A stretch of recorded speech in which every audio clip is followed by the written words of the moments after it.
Harus diakui kalau persaingan di grup C babak ketiga kualifikasi Piala Dunia zona Asia adalah yang paling banyak mendapatkan atensi. Dan emang benar, dari semua grup C adalah yang paling banyak drama entah di pertandingan ataupun di luarnya.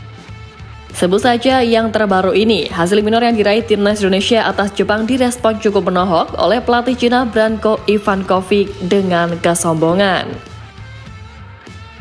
Ya, memang timnas Cina berhasil mencatatkan kemenangan gemilang dengan skor tipis 1-0 kala melawan tuan rumah Bahrain di Bahrain National Stadium pada Kamis kemarin, yang menandai kalau kemenangan ini menjadi keberhasilan kedua berturut-turut bagi timnas Cina dalam grup C putaran ketiga kualifikasi Piala Dunia 2026. Dengan tambahan 6 poin berharga ini, tim naga sukses keluar dari posisi juru kunci di klasemen sementara grup C hingga membuat Branko Ivankovic tidak bisa menyembunyikan rasa leganya. Sebelumnya, pelatih asal Kroasia ini sempat berada di bawah tekanan dan mendapatkan kritik tajam akibat serangkaian hasil buruk pada 3 pertandingan awal putaran ketiga. Tapi misi utama timnya adalah mengumpulkan poin sebanyak mungkin membuat ia bersama para pemainnya berusaha keras dan juga berjuang tanpa henti. Ivankovic menegaskan bahwa timnas Cina sangat layak untuk meraih kemenangan ini dan kemenangan tersebut juga memberikan suntikan kepercayaan diri yang luar biasa bagi timnya. Kemenangan ini membawa kegembiraan dan kepercayaan diri yang besar bagi kami. Ada banyak wajah baru di tim kami yang belum pernah bermain di level ini. Dan merespon hasil apik ini, kiper timnas Cina Wang Dalei pun mengatakan bahwa ini tak terlepas dari kerjasama dan juga kerja keras yang membawa kemenangan tim. Cina dinilai masih memiliki peluang dan perlu mempersiapkan diri dengan lebih serius untuk laga-laga berikutnya.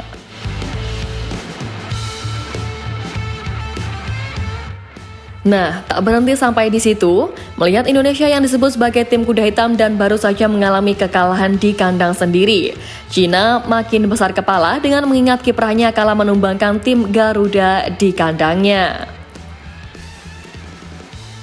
Timnas Indonesia bahkan dianggap sebagai pembawa hoki bagi Cina, yang mana disebut oleh publik negeri tirai bambu sebagai titik balik performa mereka di babak kualifikasi ini.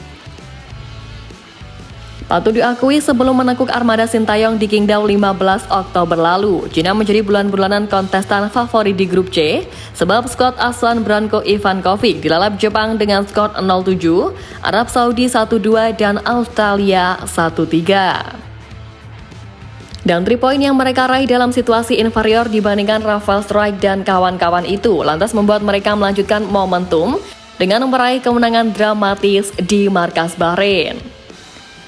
Selepas menaikkan peringkat keempat besar ini, timnas Cina pun semakin bersemangat untuk menatap ke depan. Media Sohu bahkan sudah melakukan kalkulasi guna mengukur peluang tim naga lolos ke Piala Dunia 2026, di mana mereka sangat menantikan momen bertandang ke Indonesia dan juga bakal mencuri 3 poin. Tapi sebelum itu, karena Cina akan melawan tim kuat Jepang yang baru saja menumbangkan Indonesia kemarin, tim naga bahkan telah memiliki rencana khusus buat duel tersebut. Karena laga Jepang versus Indonesia diundur 1 hari, timnas Cina pun memiliki waktu istirahat yang lebih panjang sebelum menjamu Jepang di laga berikutnya pada Selasa 19 November nanti. Karena itu juga, Cina diharapkan mampu memanfaatkan waktu ekstra tersebut sebagai persiapan untuk melawan Jepang. Yang mana pasukan Branko Ivankovic juga memiliki rencana serius untuk mendulang poin, sekaligus memperlambat Jepang buat lolos ke putaran final Piala Dunia.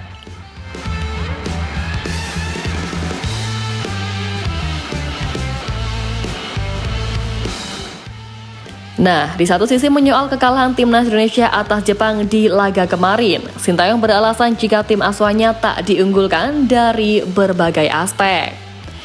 Meski skuad Garuda sudah melakukan persiapan dengan sangat baik, namun hal itu tak mampu untuk menghentikan keperkasaan Jepang. Mulai dari FIFA ranking, semua sisi memang kita kalah. Padahal kita mempersiapkan pertandingan ini dengan kerja keras yang sangat baik. Coach Shin juga membeberkan salah satu penyebab timnas Indonesia yang harus menyerah dari Jepang dengan skor telak. Pelatih asal Korea Selatan itu sangat menyayangkan peluang emas yang dimiliki tim Garuda pada awal babak pertama. Menurutnya, Ragnar Oratmangun tak mampu memanfaatkan peluang dengan baik sehingga tim asuhannya gagal mencetak keunggulan terlebih dahulu. Kendati begitu, Sintayong mengaku tak mau mencari-cari alasan atas kekalahan yang dialami timnas Indonesia kali ini. Ia menyebut jika para pemain skuad Garuda akan melakukan sejumlah evaluasi demi menatap laga selanjutnya kontra Arab Saudi.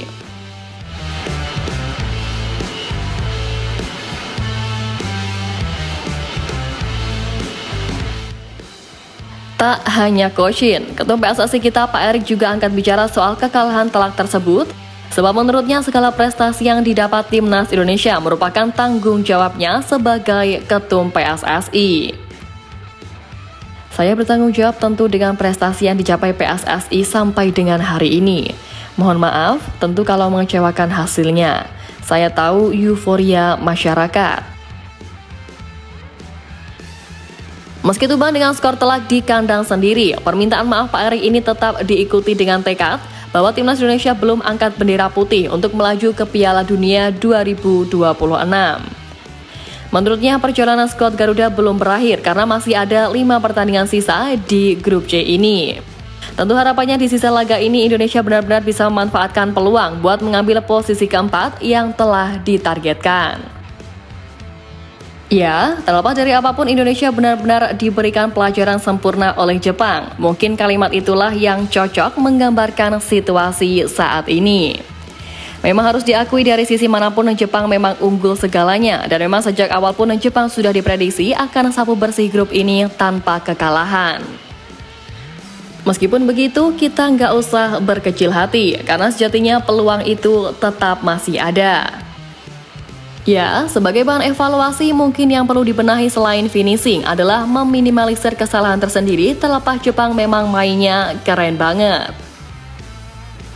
Tapi di satu sisi pun kejutan beneran terjadi ketika Ole Ramling beneran datang ke tanah air dan bahkan nonton langsung di GBK, yang mana hal ini berarti Ole benar-benar akan segera menjadi WNI. Diketahui Ole bahkan merasa sedih karena seharusnya mungkin ia bergabung lebih awal sebab dengan begitu problem lini depan nggak akan sesulit itu. Tapi udah nggak apa-apa karena bagaimanapun memang Jepang levelnya 2 tingkat di atas Indonesia baik dari sisi kualitas maupun pengalaman. Memang untuk laga lawan Jepang kita calculated loss.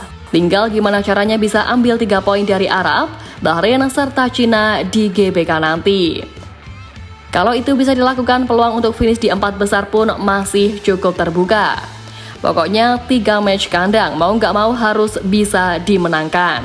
Apalagi Maret 2025 kita sudah 99% bisa diperkuat oleh Romani, jadi harusnya masalah lini depan pun nggak ada masalah.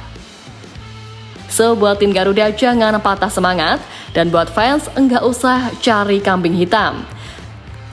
Kita menang bersama, kita juga kalah bersama. Akui saja bahwa level kita emang masih segini dan pemain kita memang levelnya tier 3, 4, bahkan 5 di Eropa. Jadi semua pun memang butuh proses. Sekali lagi ketimbang hujat sana-sini, terutama ke Kocin yang pastinya jadi sasaran sana-sini, mendingan dukung dan doakan karena sejatinya peluang itu masih cukup terbuka.